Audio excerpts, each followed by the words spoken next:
ఓం సమర్థ సద్గురు శ్రీ సాయినాథాయ నమ. శ్రీరామకృష్ణ కథామృతం 2వ భాగం 31వ అధ్యాయం. ఈశాన్కు ఉపదేశం. ప్రథమ పరిచ్ఛేదం. దక్షిణేశ్వరంలో భక్తులతో శ్రీరామకృష్ణులు. శనివారం అక్టోబర్ 11, 1884. శ్రీరామకృష్ణులు దక్షిణేశ్వర కాళికాలయంలోని తమ గదిలో చిన్న మంచం మీద పడుకొని ఉన్నారు. అప్పుడు సమయం మధ్యాహ్నం 2 గంటలవుతూ ఉంటుంది. మా ప్రియముఖర్జీ నేల మీద కూర్చొని ఉన్నారు. పాఠశాల నుంచి 1 గంటకు బయలుదేరిన మా దాదాపు 2 గంటలకు దక్షిణేశ్వరం చేరుకున్నాడు. శ్రీరామకృష్ణులు. ఒకసారి యదు మల్లిక్ ఇంటికి వెళ్ళాను. వెళ్ళగానే అతడు బండిబాడుగా ఎంత అని అడిగాడు. ఎవరో 3 రూపాయల 2 అణాలు అన్నారు. పిదప బండివాడి వద్దకు వెళ్ళి రహస్యంగా బాడుగ ఎంత అని అడిగాడు. అతడు 3 రూపాయల 4 అణాలు అన్నాడు. అందరూ నవ్వారు. ఈ మాట వినగానే మళ్ళీ నా వద్దకు పరుగున వచ్చి, అవును, బండిబాడుగా ఎంతని చెప్పారు అని అడిగాడు. అక్కడ ఒక దళారి ఉన్నాడు. అతడు యదు మల్లిక్తో బడా బజారులో 4 ఎకరాల స్థలం అమ్మకానికి ఉంది, కొంటారా అని అడిగాడు. ధర ఎంత అని యదు అడిగాడు. ధర చెప్పగానే, ఏమిటి, కాస్త తగ్గించరాదా అన్నాడు. ఇలా చూడు, నువ్వు ఎలాగూ దాన్ని కొనబోవు, అనవసరంగా ఎందుకు బేరం చేస్తావు అని నేను అడిగాను. ఈ మాట వినగానే యదు నా వైపు తిరిగి నవ్వాడు. నలుగురు వస్తూ పోతూ ఉండాలి, పేరు ప్రసిద్ధిగాంచాలి అన్నదే లౌకికుల నైజం. అదర్ ఇంటికి యదు మల్లిక్ వెళ్ళాడు. నేను అతడితో, నువ్వు తన ఇంటికి రావటం అదర్కు ఎంతో సంతోషదాయకం అయినది అన్నాను. అది వినగానే అతడు ఏమన్నారు, నిజంగానే సంతోషించాడా అని అడిగాడు. యదు ఇంటికి ఒక ఫలానా మల్లిక్ వచ్చి ఉన్నాడు. అతడు చతురుడు, వంచకుడు. అతడి కళ్ళు చూసే తెలుసుకున్నాను. అతడిని చూస్తూ, చాతుర్యం అంతా మంచిది కాదు, కాకి ఎంతో చాతుర్యం గలది, సమర్థమైనది. అది ఇతరుల విసర్జనలను తిని తిరుగుతూ ఉంటుంది అన్నాను. వాడు దరిద్రుడని తెలుసుకున్నాను. అది చూసి యదు తల్లి ఆశ్చర్యంతో, బాబా, అతడు దరిద్రుడని నీకు ఎలా తెలిసింది అని అడిగింది. ముఖం చూడగానే తెలిసిపోయింది అని అన్నాను. ఇంతలో నారాయణ్ వచ్చాడు. అతడు నేల మీద కూర్చున్నాడు. శ్రీరామకృష్ణులు ప్రియనాథ్తో, మీ హరి చాలా మంచి కుర్రవాడు. ప్రియనాథ్, స్వామి, అంతగా చెప్పుకోదగ్గది ఏముంది, చిన్నపిల్లల స్వభావం. నారాయణ్ భార్యను అమ్మా అని పిలుస్తాడు. శ్రీరామకృష్ణులు, ఏమిటి, నేనే అలా సంబోధించలేను, కానీ ఇతడు అమ్మా అంటున్నాడే.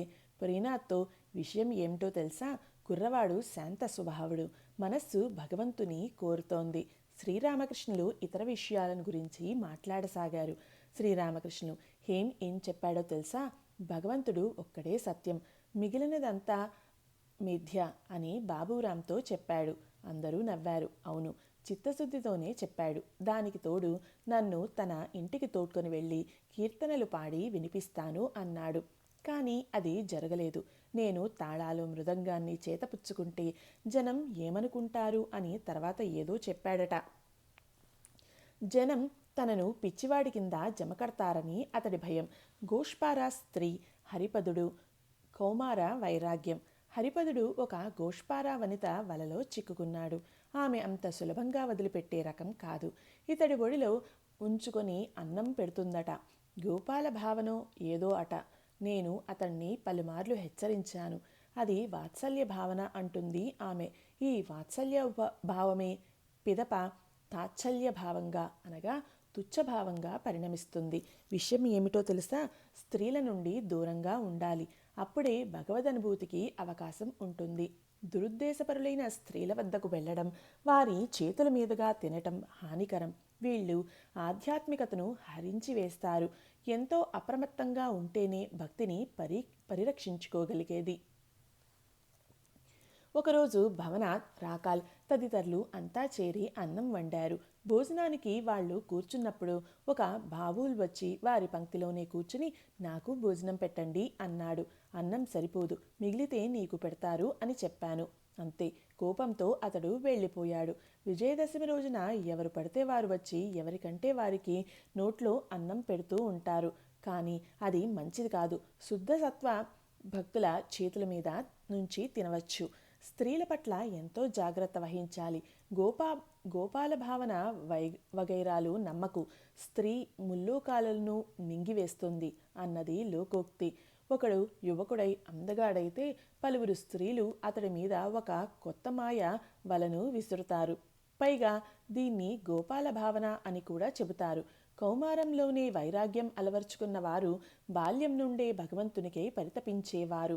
గృహస్థ జీవితాన్ని తిరస్కరించేవారు, ప్రత్యేక కోవకు చెందిన వారు నిష్కళంక కులీనులు. నిజమైన వైరాగ్యం జనించినప్పుడు ఎక్కడ తమ పురోగమనానికి హాని వాటిల్లుతుందోనని వీళ్ళు స్త్రీల నుంచి 50 అడుగుల దూరంగానే ఉంటారు. వీళ్ళు స్త్రీల వలలో చిక్కుకుంటే కల్తీలేని పరిశుద్ధ స్థితి నుంచి దిగజారిపోతారు. వారి భావన భగ్నమైపోతుంది, అధోగతి పాలవుతారు. ఎవరిలోనైతే కౌమారం నుంచే యథార్థమైన వైరాగ్యం ఉంటుందో వాళ్ళు ఉన్నత శ్రేణికి చెందినవారు, అమిత పరిశుద్ధులు, శారీరకంగా కూడా కళంకం లేనివారు. జితేంద్రియుడు అవడానికి మార్గం ప్రకృతి భావంలో సాధన. జితేంద్రియుడవడం ఎలా? అతడు తనను స్త్రీగా భావించుకోవాలి. నేను అనేక రోజులు సఖీభావంతో ఉన్నాను. స్త్రీల వలె చీర కట్టాను, నగలు ధరించాను, ఛాతిపై వస్త్రం వేసుకునేవాడను, ఛాతిపై వస్త్రంతోనే హారతి ఇచ్చేవాడును. లేకుంటే భార్యను నాతో 8 నెలలు ఏ విధంగా ఉంచుకోగలిగాను? ఇద్దరం జగజ్జనని చెలికత్తెల వలె ఉండేవాళ్లం. పురుషుడనని నేను చెప్పలేను. ఒకరోజు నేను పారవస్య స్థితిలో ఉన్నప్పుడు నా భార్య నన్ను చూసి నేను మీకు ఏమవుతాను అని అడిగింది. అందుకు నేను ఆనందమయి తల్లివి అని బదులు చెప్పాను. చనుమోలు ఉన్న వారందరూ స్త్రీలు అనే ఒక అభిప్రాయం ఉంది. అర్జునుడికి కృష్ణుడికి ఛాతిపైన మొనలు లేవట. శివపూజ ఉద్దేశం ఏమిటో తెలుసా? శివలింగ పూజ అంటే లింగాన్ని, యోనిని పూజించటం. వాటిని పూజించే భక్తుడు, ఓ దేవా, ఇకపై నాకు జన్మ లేకుండా అనుగ్రహించు, యోనిగుండా ఇక నాకు జన్మ రాకుండుగాక అని ప్రార్థిస్తాడు. ద్వితీయ పరిచ్ఛేదం. స్త్రీలతో చేసే సాధనలపై నిషేధం. ఠాగూర్ కుటుంబ ఉపాధ్యాయుడు కుటుంబంలోని కొందరు బాలురతో కలిసి గదిలోకి వచ్చాడు. శ్రీరామకృష్ణులు తమ మాటలు కొనసాగించారు. శ్రీరామకృష్ణులు భక్తులతో, కృష్ణుని శిఖపై నెమలిపించం ఉంది. నెమలిపించంలో యోని చిహ్నం ఉంది. కృష్ణుడు స్త్రీతత్వాన్ని తలపై నిలుపుకున్నాడని దానికి అర్థం. కృష్ణుడు రాసమండలానికి వెళ్ళాడు. అక్కడకు వెళ్ళగానే స్త్రీగా మారిపోయాడు. అందుకే రాసమండలంలో అతన్ని స్త్రీ వేషధారణలో చూస్తున్నాం. స్త్రీభావం ఆరోపించుకోనిదే ఎవరికైనా స్త్రీలతో కలిసిమెలిసి ఉండే అధికారం ఉండదు. ప్రకృతి భావం ఏర్పడితేనే రాసలీల జరుగుతుంది. అప్పుడే సంగమం. కానీ సాధక దశలో ఎంతో జాగ్రత్తగా మసులుకోవాలి. ఆ సమయంలో స్త్రీల నుంచి చాలా దూరంగా ఉండాలి. భక్తురాలైనప్పటికీ ఆమెకు అతి సమీపంలోకి పోరాదు. మెట్ల గుండా పైకి పోతున్నప్పుడు ముందు వెనుకలకు ఊగరాదు. అలా ఎక్కితే కింద పడిపోతారు. బలహీనులు చేపట్టు పుచ్చుకొని పైకి ఎక్కాలి. సిద్ధుని స్థితి పొందాక ఆ సంగతి వారు. భగవద్దర్శనానంతరం అంత భయం ఉండదు. చాలా వరకు సురక్షితమే. ఎలాగైనా మేడను ఎక్కితే చాలు. అలా ఎక్కిన పిదప అక్కడ నువ్వు నాట్యం కూడా చేయవచ్చు. కానీ మెట్లపై నాట్యం చేయలేవు. మరో విషయం, మొదట వదిలిపెట్టిన వాటినన్నింటినీ మేడపై చేరుకున్నాక వదిలిపెట్టవలసిన అవసరం ఉండదు. ఇటుకలు, సున్నం, బంకమన్ను మొదలైన వాటితో కట్టబడింది మేడ. మెట్లు అదే వస్తువులతోనే కట్టబడి ఉన్నాయి. ఏ స్త్రీలో అప్రమత్తంగా మెలగవలసి వచ్చిందో భగవద్దర్శనానంతరం అదే స్త్రీ జగజ్జననిగా గోచరిస్తుంది. అప్పుడు ఆమెను తల్లిగా పూజించాలి. అక్కడ అంత భయం ఉండదు. సంగతి ఇదే. దాగుడు మూతల ఆటలో తల్లిని తాకిన పెదప ఏమన్నా చేసుకో. బహిర్ముఖ స్థితి, అంతర్ముఖ స్థితి. శ్రీరామకృష్ణుల ధ్యానం. బహిర్ముఖ స్థితిలో స్థూల వస్తువులనే గాంచుతాం. ఆ స్థితిలో మనస్సు అన్నమయ కోశంలో నెలకొని ఉంటుంది. తరువాత అది సూక్ష్మ శరీరం, లింగ శరీరం. ఆ సమయంలో మనస్సు మనోమయ విజ్ఞానమయ కోశాలలో నెలకొని ఉంటుంది. ఆ తరువాత కారణ శరీరం. మనస్సు కారణ శరీరాన్ని చేరుకున్నప్పుడు సకలం ఆనందమయం. అప్పుడు మనస్సు ఆనందమయ కోశంలో నెలకొని ఉంటుంది. ఈ స్థితే చైతన్యదేవుల అర్ధబాహ్య దశ. దీని తర్వాత మనస్సు నశిస్తుంది. మహాకారణంలో లయిస్తుంది. మనస్సు నశించాక ఏ వివరాలు ఉండవు. ఇదే చైతన్యుల అంతర్దశ. అంతర్దశ ఎటువంటిదో తెలుసా? దయానందుడు దీన్ని ఇలా వివరించాడు. లోపలకు ప్రవేశించు, తలుపు మూసివేయి. ఎవరు పడితే వాళ్ళు ఇంటి అంతర్భాగంలోకి ప్రవేశించలేరు. నేను దీపశిఖపై ధ్యానం చేసేవాడను. దాని ఎరుపు వర్ణాన్ని స్థూలమని, దానిలోని ధవళవర్ణాన్ని సూక్ష్మమని, అన్నిటికీ లోపల ఉన్న నల్లని తీరి భాగాన్నే కారణ శరీరమని భావించేవాడను. ధ్యానం సరిగ్గా కుదిరింది అనటానికి కొన్ని లక్షణాలు ఉన్నాయి. వాటిలో ఒకటి, ధ్యానం చేస్తూ ఉన్న వ్యక్తిని ఏదో ఒక జడ పదార్థమని ఎంచి పక్షులు అతడి తల మీద వాలుతాయి. కేశవ్ ధ్యానం గురించి పంటి నొప్పి ఉపమానం. కేశవ్ సేన్ను మొట్టమొదటిసారి నేను ఆదిబ్రహ్మ సమాజంలో చూశాను. వేదిక మీద కొందరు కూర్చుని ఉన్నారు. వారి మధ్యలో కేశవ్ ఉన్నాడు. కట్టెలా నిశ్చలంగా కూర్చుని ఉన్నాడు. మధుర్ బాబుతో, ఇలా చూడు, ఇతడి ఎరను చేప మింగింది అన్నాను. అటువంటి ధ్యానస్థితి ఏదో అతడికి ఉన్నందునే ఆశించినవన్నీ, అనగా పేరు ప్రతిష్టలు భగవంతుని ఇచ్చ మేరకు సాధించాడు. కళ్ళు తెరుచుకొని కూడా ధ్యానించవచ్చు. మాట్లాడుతూ ఉన్నప్పుడు ధ్యానించవచ్చు. పంటి నొప్పితో బాధపడుతున్న వాడిలా. అటువంటి వాడు ఏం చేస్తున్నా సరే నొప్పితో విలవిల్లాడుతూనే ఉంటాడు. ఠాగూర్ కుటుంబ ఉపాధ్యాయుడు. అవునండి, అది నాకు బాగా తెలుసు. శ్రీరామకృష్ణులు నవ్వుతూ, అంతే, పంటి నొప్పితో బాధపడేవాడు పనులన్నీ చేసుకుంటూ పోతాడు. కానీ మనస్సు మాత్రం పంటి నొప్పిని గురించే యోచిస్తూ ఉంటుంది. అది జరిగే పక్షంలో కళ్ళు తెరిచిన స్థితిలోనూ ధ్యానం కుదురుతుంది. మాట్లాడుతూ ఉన్నప్పుడు ధ్యానం చేయవచ్చు. సిక్కు మతస్థులు శ్రీరామకృష్ణులు ఉపాధ్యాయుడు. భగవంతునికి పతితపావనుడని పేరు కూడా ఉంది. ఇది మనకు ఆశాజనకం. ఆయన దయామయుడు కదా. శ్రీరామకృష్ణులు. సిక్కు మతస్థులు కూడా భగవంతుణ్ణి దయామయుడనే పేర్కొంటారు. వారితో నేను ఆయన ఎందుకు దయామయుడు అని అడిగాను. అందుకు వాళ్ళు, స్వామి, ఆయన మనలను సృజించాడు, మన కోసం ఇన్ని వస్తువులను ఏర్పరిచాడు, మనలను మనుష్యులుగా రూపొందించాడు, అడుగడుగునా మనలను ఆపదల నుండి కాపాడుతున్నాడు అన్నారు. వెంటనే నేను, అవును, మనలను సృష్టించింది ఆయనే, ఆయన కాపాడుతున్నాడు, తిండి పెడుతున్నాడు. దీనిలో గొప్ప ఏముంది? నీకు కొడుకు పుడితే అతన్ని పొరుగింటివాడా వచ్చి పెంచుతాడు అని అడిగాను. పూర్వజన్మ సంస్కారాలు.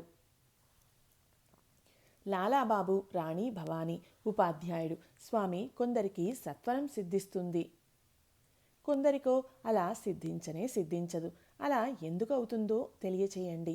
శ్రీరామకృష్ణులు. విషయం ఏమిటో తెలుసా? గత జన్మల సంస్కారాల మేరకే దాదాపు అంతా జరుగుతుంది. ఏదో హఠాత్తుగా జరిగిందని లోకులు అనుకుంటారు. ఒకడు ఉదయం పూట ఒక గ్లాసు కళ్ళు తాగాడు. దానితోనే మత్తెక్కి తూలిపోసాగాడు. ఒక గ్లాసుకే ఇంత మత్తుతో తూలిపోతున్నాడు అని జనులు ఆశ్చర్యపోయారు. అది కాదండి, అతడు రాత్రంతా తాగుతూనే ఉన్నాడు అన్నాడు మరో వ్యక్తి. హనుమంతుడు బంగారం లాంటి లంకను దహించాడు. ఏమిటి, ఒక చిన్న కోతి వచ్చా లంకనంతా దహనం చేసివేసింది అంటూ లోకులు ఆశ్చర్యపోయారు. కానీ నిజానికి సీతాదేవి నిట్టూర్పులు, రాముడి కోపమే లంకను దహించాయి సుమా. లాలు బాబును చూడండి, అతడు ఎంత ధనవంతుడు. పూర్వజన్మ సంస్కారాలు లేకుండా హఠాత్తుగా ఇంతటి వైరాగ్యం వచ్చేస్తుందా? ఇక రాణి భవానీ సంగతి. ఒక స్త్రీ అయి ఉండి ఎంతటి జ్ఞానం, ఎంతటి భక్తి. ఆఖరి జన్మలో శుద్ధసత్వం కలుగుతుంది. మనస్సు భగవంతుని పట్ల లగ్నమవుతుంది. ఆయన కొరకు వ్యాకులత చెందుతుంది. అనేక లౌకిక కర్మల నుంచి అది వైదొలగి ఉంటుంది. కృష్ణదాస్ పాల్ ఇక్కడకు వచ్చాడు. అతడిలో రజోగుణం ఉండటం చూశాను. కానీ అతడు హిందువులు చెప్పులు బయట వదిలి వచ్చాడు. కాసేపటి మాటల్లోనే అతడి లోపల సారం ఏమీ లేదని తెలుసుకున్నాను. మానవుడి కర్తవ్యం ఏమిటని అతన్ని అడిగాను. అందుకు అతడు లోకోపకారం చెయ్యటమే అని చెప్పాడు. వెంటనే నేను, అందుకు మీరెవరు? ఏ ఉపకారం చేయగలరు? మీరు ఉపకారం చేసే మేరకు లోకం ఏమిటి అంత చిన్నదా అని అడిగాను. నారాయణ్ పట్ల ఆప్యాయత. ఇంతలో నారాయణ్ వచ్చాడు. అతన్ని చూడగానే శ్రీరామకృష్ణులు పరమానందభరితులయ్యారు. నారాయణ్ను తన పక్కన చిన్న మంచం మీద కూర్చోబెట్టుకుని ఆప్యాయంగా అతన్ని నిమిరారు. మిఠాయిలు తినిపించారు. మంచినీళ్లు తాగుతావా అని ఆప్యాయంగా అడిగారు. నారాయణ్ మా పాఠశాల విద్యార్థి. శ్రీరామకృష్ణుల దర్శనార్థం వచ్చినప్పుడల్లా ఇంట్లో దెబ్బలు తింటాడు. శ్రీరామకృష్ణులు నవ్వుతూ ప్రేమగా నువ్వొక తోలు చుక్క కుట్టించుకుని ధరించు, అప్పుడు కొట్టినా నొప్పి పుట్టదు అన్నారు. పిదప హుక్కా తాగాలని ఉంది అన్నారు హరీష్తో. మళ్ళీ నారాయణ్ను చూస్తూ ఇలా అన్నారు.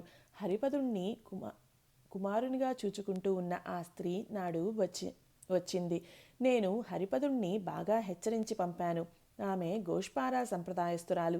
నీకు ఆశ్రయం ఇచ్చే వ్యక్తి ఎవరైనా ఉన్నారా అని ఆమెను అడిగాను. అందుకు ఆమె అవును, ఒక వ్యక్తి ఉన్నాడు, అతడు చక్రవర్తి కుటుంబానికి చెందినవాడు అన్నది. మాతో ఆహా, ఆ రోజు నీలకంఠుడు వచ్చాడు. ఆహా, ఎంతటి పారవస్యం! మరో రోజు వచ్చి పాడతానని చెప్పి వెళ్ళాడు. నేడు అక్కడ నృత్యం జరగనున్నది, వెళ్ళి చూడు. రామ్లాల్కు ఒక సీసాను చూపి నూనె తీరిపోయింది, నూనె నింపలేదా? తృతీయ పరిచ్ఛేదం. రాధాకృష్ణులు ప్రకృతి పురుష సంబంధిత వివేకమే యోగం, ఆద్యాశక్తి. శ్రీరామకృష్ణులు అటు ఇటు పచార్లు చేస్తున్నారు. ఒకసారి గది లోపల, మరోసారి గదికి దక్షిణాన ఉన్న వసారాలను నడుస్తున్నారు.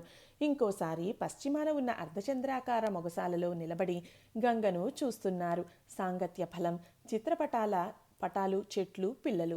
కాసేపయ్యాక వచ్చి చిన్న మంచం మీద కూర్చున్నారు. అప్పుడు సమయం 3 గంటలైంది. భక్తులు వచ్చి మళ్ళీ నేల మీద కూర్చున్నారు. శ్రీరామకృష్ణులు చిన్న మంచం మీద మౌనంగా ఉన్నారు. మధ్య మధ్యలో గది గోడల వంక చూస్తున్నారు. గోడకు అనేక పటాలు తగిలింపబడి ఉన్నవి. శ్రీరామకృష్ణులకు ఎడమవైపు సరస్వతీ పటం, దాని పక్కన చైతన్య నిత్యానందుల భక్తులతో నామసంకీర్తన చేస్తూ ఉన్న చిత్రపటం. ఎదురుగా ధ్రువుడు, ప్రహ్లాదుడు, కాళీమాత చిత్రాలు. కుడివైపున రాజరాజేశ్వరి, వెనుకవైపు నీటిలో మునిగిపోతూ ఉన్న పీటర్ను యేసుక్రీస్తు లేవనెత్తుతున్న చిత్రపటం. హఠాత్తుగా శ్రీరామకృష్ణులు మాతో ఇలా అన్నారు. ఇలా చూడు, సాధు సన్యాసుల చిత్రపటాలను ఇంట్లో తగిలించి ఉంచటం మంచిది. ఉదయం లేవగానే ఇతరుల ముఖం చూడకుండా సాధు సన్యాసుల ముఖాలను చూడడం శ్రేయోదాయకం. ఆంగ్లేయుల చిత్రాలను గోడలకు తగిలించటం ధనవంతుడు, రాజు, క్వీన్, ఆమె కుమారుడు, కుమార్తె, ఆంగ్లేయునితో కలిసి ఒక స్త్రీ నడవటం వంటి చిత్రపటాలన్నీ రజోగుణానికి లక్షణాలు. ఎలాంటి వారి సాంగత్యం చేస్తే అలాంటి స్వభావం నీకు వచ్చేస్తుంది. అందుకే చిత్రపటాల ద్వారా కూడా హాని వాటిల్లవచ్చు. ప్రతి ఒక్కరూ తన స్వభావానికి తగిన వ్యక్తినే వెతుకుతూ ఉంటారు. పరమహంసలు చిన్నపిల్లలను తమ పక్కన ఉంచుకుంటారు. 5 లేక 6 ఏళ్ల పిల్లలను మాత్రమే తమ పక్కకు రానిస్తారు. ఆ స్థితిలో పిల్లలతో మెలగటం మాత్రమే వారికి నచ్చుతుంది. స్తమోగుణాలలో వేటి అధీనంలోనూ పిల్లలు ఉండరు. చెట్లను చూడగానే తపోవనం, ఋషులు తపస్సు చేసుకోవటం జ్ఞాపకానికి వస్తాయి. సింధీ బ్రాహ్మణుడు దయానంద సరస్వతి. ఇంతలో సింధీకి చెందిన బ్రాహ్మణుడు ఒకడు వచ్చి శ్రీరామకృష్ణులకు ప్రణమిల్లాడు. అతడు కాశీలో వేదాంతం అధ్యయనం చేశాడు. స్థూలకాయుడు, నవ్వుముఖం. శ్రీరామకృష్ణులు, ఏమోయ్, ఎలా ఉన్నావు? ఇక్కడకు వచ్చి చాలా రోజులు అయినట్టు ఉందే. పండితుడు నవ్వుతూ, అవునండి, కుటుంబ బాధ్యతలు, రావటానికి వీలు దొరకటం లేదు. ఇది మీకు తెలిసినదే కదా. పండితుడు నేల మీద కూర్చున్నాడు. శ్రీరామకృష్ణులు మాట్లాడనారంభించారు. శ్రీరామకృష్ణులు, కాశీలో చాలా రోజులు ఉన్నావు కదా, ఏమేం చూశావు చెప్పు. దయానందుల గురించి కాస్త చెప్పు. పండితుడు, దయానందులను చూశాను. మీరు ఆయన్ను చూశారు కదా. శ్రీరామకృష్ణులు, అవును, చూడబోయాను. ఆయన గంగకు ఆవలి ఒడ్డున ఉన్న ఉద్యాన గృహంలో బస చేసి ఉన్నాడు. నాడు కేశవ్ అక్కడకు వస్తాడు అనుకున్నారు.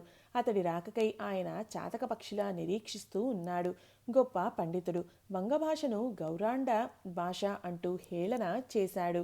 దేవతలను ఆయన ఒప్పుకుంటాడు, కానీ కేశవ్ వారిని ఒప్పుకోడు.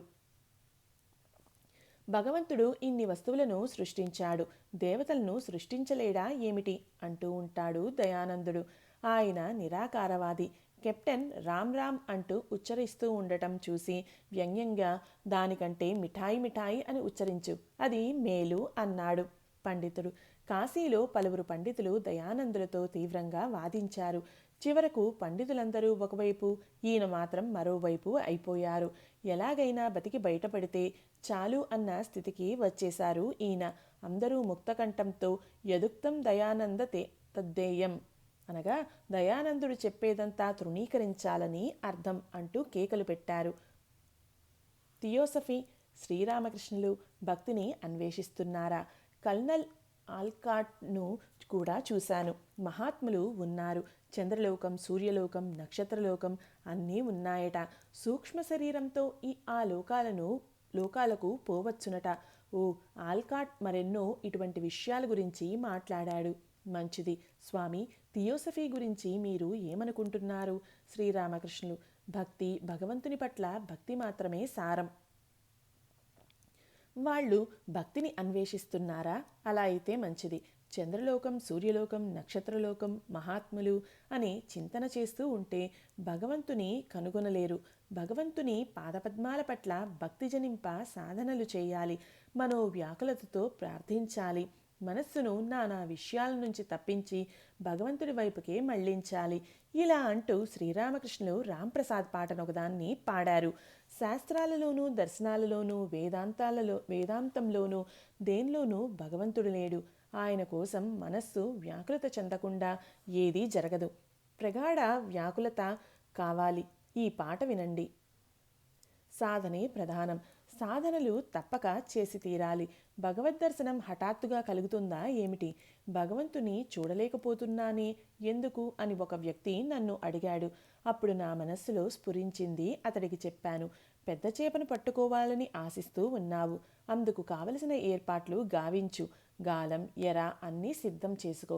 ఎర వాసన పట్టి చేప నీటి అడుగు నుంచి పైకి వస్తుంది. నీళ్లు కదలటం నుంచి పెద్ద చేప వస్తుంది అని తెలుసుకోవచ్చు.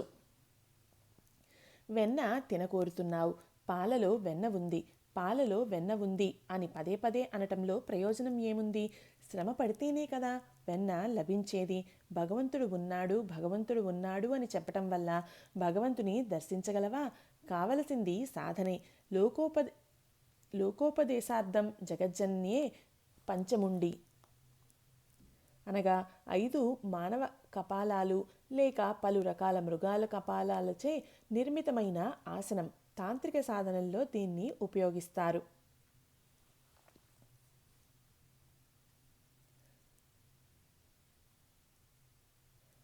ఆసనం అధిష్ఠించి కఠోరమైన తపస్సు చేసింది.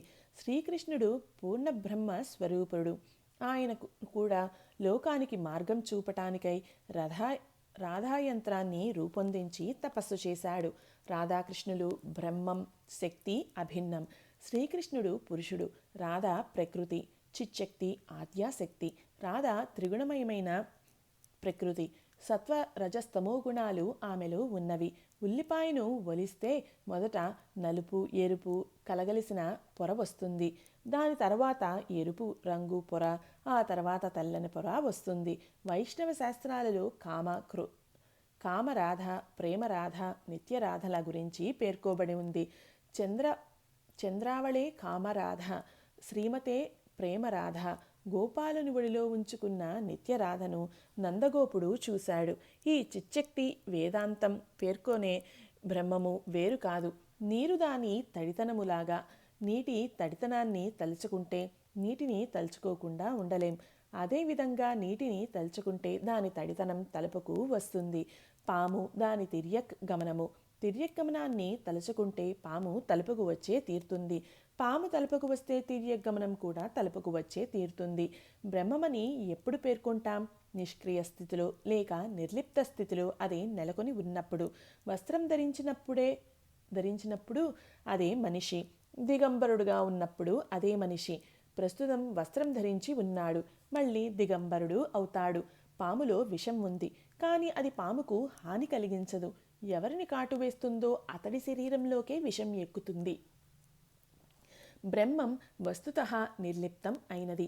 నామరూపాలన్నీ ప్రకృతి యొక్క విభూదులు అనగా ఐశ్వర్యాలు.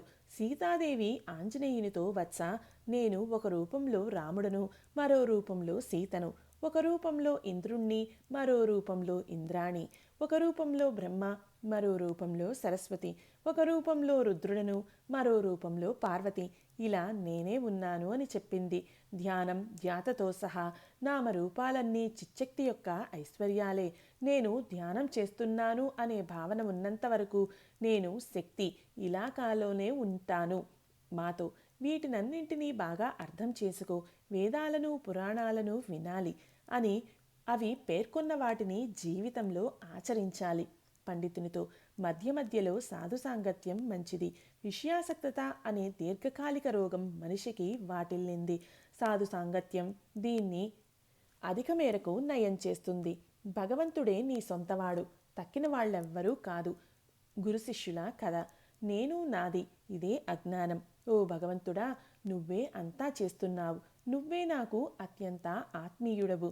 ఈ ఇల్లు వాకిలి కుటుంబం బంధుగణం మిత్రులు ఈ ప్రపంచం అన్నీ నీవే. ఇవన్నీ నీవే. ఇదే సరైన జ్ఞానం. అంతా నేనే చేస్తున్నాను, నేనే కర్తను. నా ఇల్లు వాకిలి నా కుటుంబం నా భార్య బిడ్డలు నా మిత్రులు. ఇది అజ్ఞానం. ఒకప్పుడు ఒక గురువు తన శిష్యునికి ఇదంతా ఉపదేశించాడు. భగవంతుడే నీ సొంతవాడు, తక్కిన వాళ్ళెవ్వరూ కారు అన్నాడు గురువు. వెంటనే శిష్యుడు, మీరేమంటున్నారు?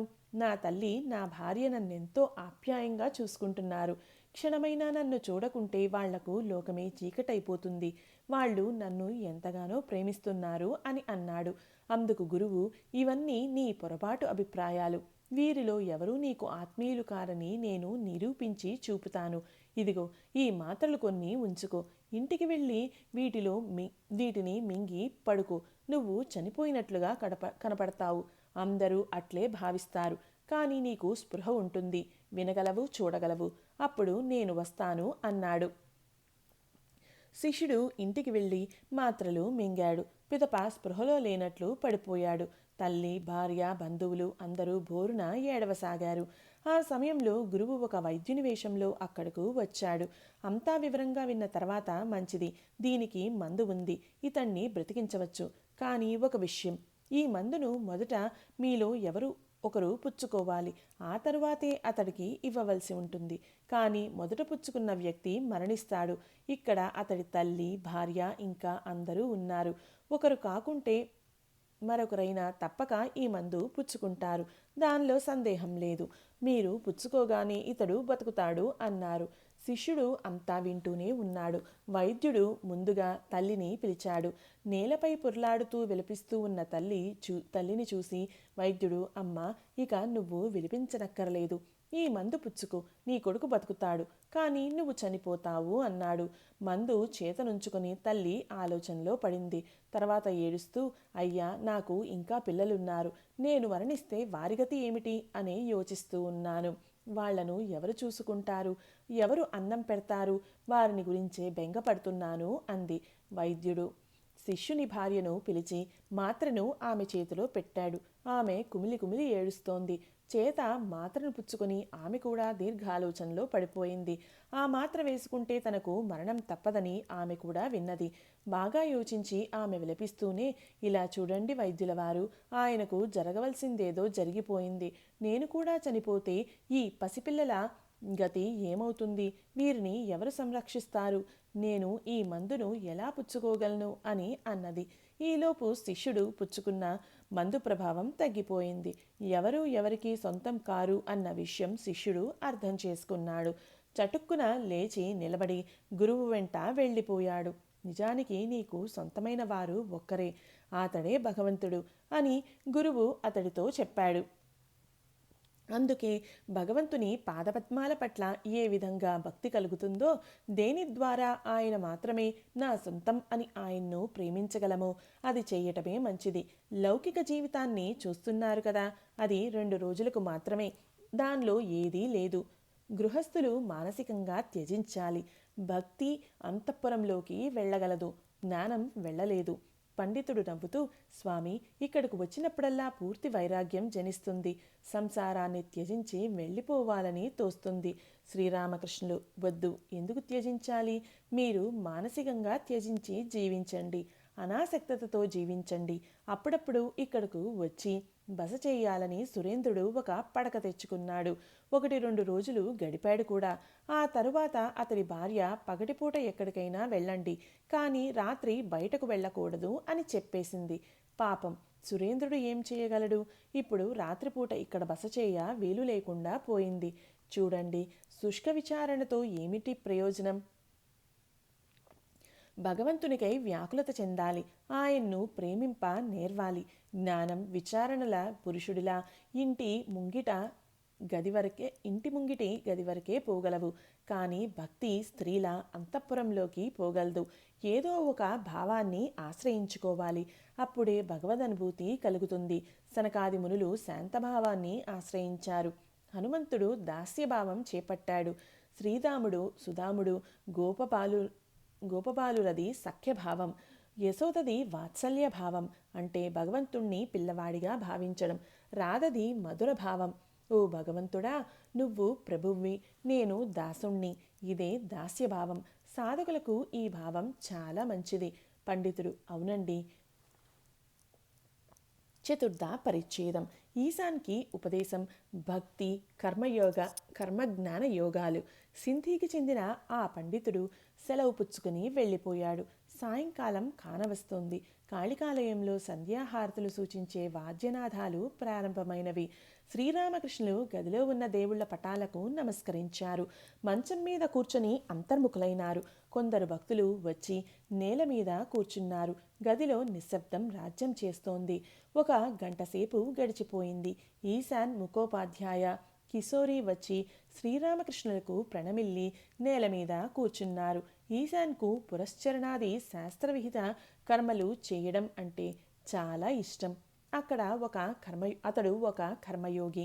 శ్రీరామకృష్ణులు మాట్లాడసాగారు. శ్రీరామకృష్ణులు: జ్ఞానం జ్ఞానం అని అంటూ ఉంటే జ్ఞానం వచ్చేస్తుందా? జ్ఞానం ఉదయించడానికి 2 లక్షణాలు ఉన్నవి. మొదటిది అనురాగం, అంటే భగవంతుణ్ణి ప్రేమించటం. నువ్వు శుష్క విచారణ చేయవచ్చు, అయితే భగవంతుని పట్ల మనకు అనురాగం, ప్రేమ లేనట్లయితే ఆ విచారణ అంతా వ్యర్థమే. మరో లక్షణం కుండలినీ శక్తి జాగృతం కావటం. కుండలినీ శక్తి నిద్రాణంలో ఉన్నంత వరకు జ్ఞానం సిద్ధించదు.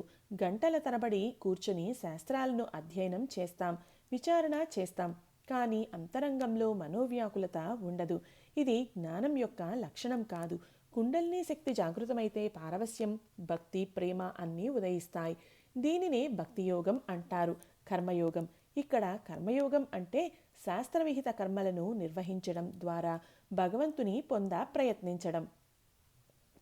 ఎంతో కఠినమైనది. కర్మయోగం ద్వారా కొంత శక్తి సంచయం అవుతుంది, సిద్ధులు లభిస్తాయి. ఈశాన్: నేను హాజ్రా వద్దకు వెళ్ళి వస్తాను. శ్రీరామకృష్ణులు మౌనంగా ఉండిపోయారు. కాసేపటికల్లా ఈశాన్ మళ్ళీ వచ్చాడు. అతడితో హాజ్రా కూడా వచ్చాడు. శ్రీరామకృష్ణులు ఇంకా మౌనంగానే ఉన్నారు. అట్లే కూర్చొని ఉన్నారు. కాసేపు చూసి హాజ్రా ఈశాన్తో: రండి వెళ్దాం, ఈయన ధ్యానంలో ఉన్నారు అన్నాడు. వెంటనే ఇద్దరు అక్కడి నుండి కదిలారు. శ్రీరామకృష్ణులు ఇంకా మౌనంగానే కూర్చుని ఉన్నారు. మెల్లమెల్లగా నిజంగానే ధ్యాన నిమగ్నులు అయినారు. చేత్తో లెక్కిస్తూ జపం చేయసాగారు. ఆ చేతిని తల మీద, నుదుటి మీద, మెడ మీద, ఛాతి మీద, పిదప నాభి మీద ఉంచారు. షట్చక్రాలలో ఆద్యాశక్తిని ధ్యానిస్తూ ఉన్నారా? శివ సంహితాది శాస్త్రాలలో యోగం గురించి పేర్కొన్నది ఇదేనా?